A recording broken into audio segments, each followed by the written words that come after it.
All right, this lesson video is pretty quick. It's reviewing 9-5 symmetry. This is part 1. There is a part 2, so stay tuned. So basically, symmetry in two-dimensional figures, there's two types. There's either line symmetry or rotational symmetry. So for line symmetry, it basically tells us that a figure can be kind of mapped onto itself or like traced over itself if you can draw a line of reflection down it. And then it perfectly reflects, right? So for example, a heart. If we draw a line down the middle, if it was a real heart and we folded it in half along this line, these sides would meet up perfectly, right? If this was wet paint over here and you folded this, it would make the wet paint from this side would make this perfectly. So this has line symmetry because I can't draw a line this way, but I can draw it this way. So if you can draw it at least one way to where both sides would meet up if you folded them down that line, then it has line symmetry. Rotational symmetry is when you can twist the shape, when you can rotate the shape any amount of degrees between 0 and 360. Obviously, any shape can be rotated 360 degrees and sit back on itself, right? And that would mean that every single shape has rotational symmetry. No, it only has rotational symmetry if you can rotate it a little bit and it sits on itself. So for example, this shape right here kind of looks like a really fat X, something like that across, right? If we rotated it 90 degrees, it's gonna look exactly the same. This little guy out here is then gonna be this guy up here, right? This guy up here is gonna be this side guy is gonna be this bottom guy. We could rotate it again 90 degrees and it's gonna look exactly the same. It's gonna sit on top of itself. So when that happens with a shape, if you can rotate it a certain amount, less than 360 degrees, and it looks exactly the same, then it has rotational symmetry. Okay, so we're gonna do a couple exercises and then that's it for part 1. All right, for these first 3, we have to tell if they have line symmetry, and if they do, we have to draw the line that would make them symmetrical, right? So for number 1, does this have line symmetry? This is a pentagon, 5-sided figure. Is there any way that we could draw a line down the middle that this would have line symmetry? Yes, we can do it straight down the middle. Where's the middle of this? About right there. So I could draw it about like, if I can draw a straight line. It was not a very straight line it was supposed to be. I couldn't tell if I was touching my card or not. But if I folded this up, these sides would meet up perfectly, these sides would meet up perfectly, this bottom would meet up perfectly. So this has line symmetry. We're gonna write yes, and then we just had to draw it, so we don't have to write anything else. Line sim. Okay, second one, does this have line symmetry? Can I draw a line through this any which way where both sides would meet up perfectly? Yeah. Right down the middle between the eyes, right? Let's see, this is about the middle and this is about the middle. So if we draw it kind of, I'm just gonna draw kind of like this, right? And I folded it in half. If this side was wet paint, it would fold in half and make this side, right? So yes, this has line symmetry. What about the Z? Is there any way that I can draw a line down the middle? Well, if I drew a line this way and I folded this wet paint in half, would it make this side? No, it would make it go up and then down, and this would look like the letter M sideways, right? Same thing up and down. If I folded it in half, up and down, the sides would not meet up perfectly. So this last shape does not have line symmetry. There's no way I can fold this so that the sides meet up perfectly. So we're just gonna say no.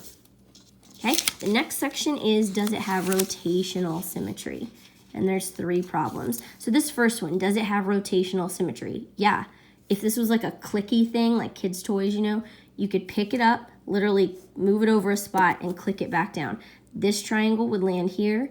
All the triangles could just shift one spot and it would look exactly like the same shape, right? So yes, This has rotational symmetry, and then it says write yes or no. So locate the center of symmetry and state the order and magnitude of the symmetry. So we need to go over that.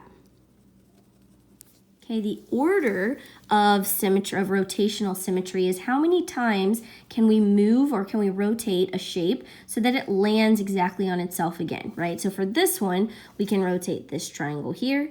That's 1 time, 2 times. Here, we're looking at this triangle. So we can rotate it here. That's 1, 2, 3, 4, 5, 6, 7, and then it's back to itself by 8, so we're not going to say 8. We're not going to count that. That's the full 360. So we can map this onto itself 1, 2, 3, 4, 5, 6, 7 times. All right, so the order here is 7.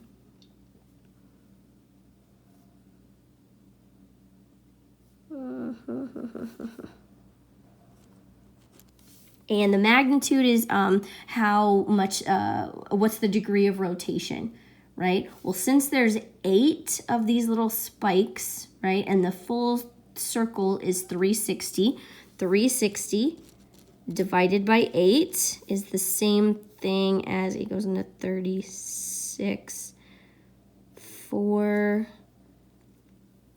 8 times 4 is 32, 40, 45 degrees, I believe. 45 degrees, right? 90 degrees would get this guy to this guy. 45 would get it halfway. So it's about a 45 degree angle of rotation. So the magnitude, the magnitude is 45. Okay? Here for number 5, does it have rotational symmetry? Yes. No, actually, sorry. No, it doesn't. If I rotate this just a little, it's not going to land back on itself, right?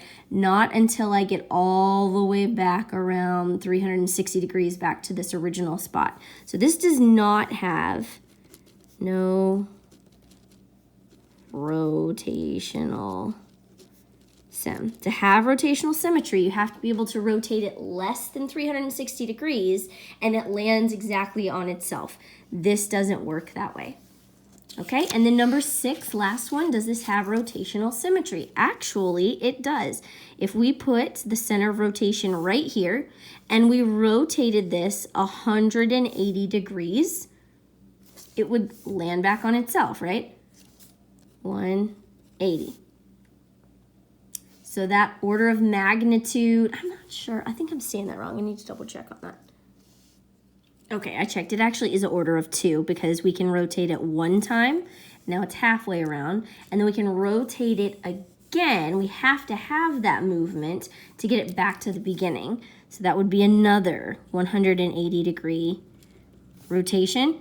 And so this would have an order of 2.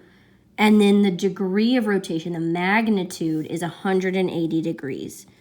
Mag 180. So going back here, this first one should have had a rotational order of 8, not 7. Because there are 8 of these little spikes, right? I was saying we couldn't count that last one because it's coming back to the starting point, but we do have to count that last movement. So movement from here to here is 1. This is 1 movement, this is 2 movement, this is 3, this is 4, this is 5, this is 6, this is 7, and this movement is 8. So that's an order of 8. How many times do we have to move it to get it back around to its original shape? 8 different times. Sorry, I was wrong about that.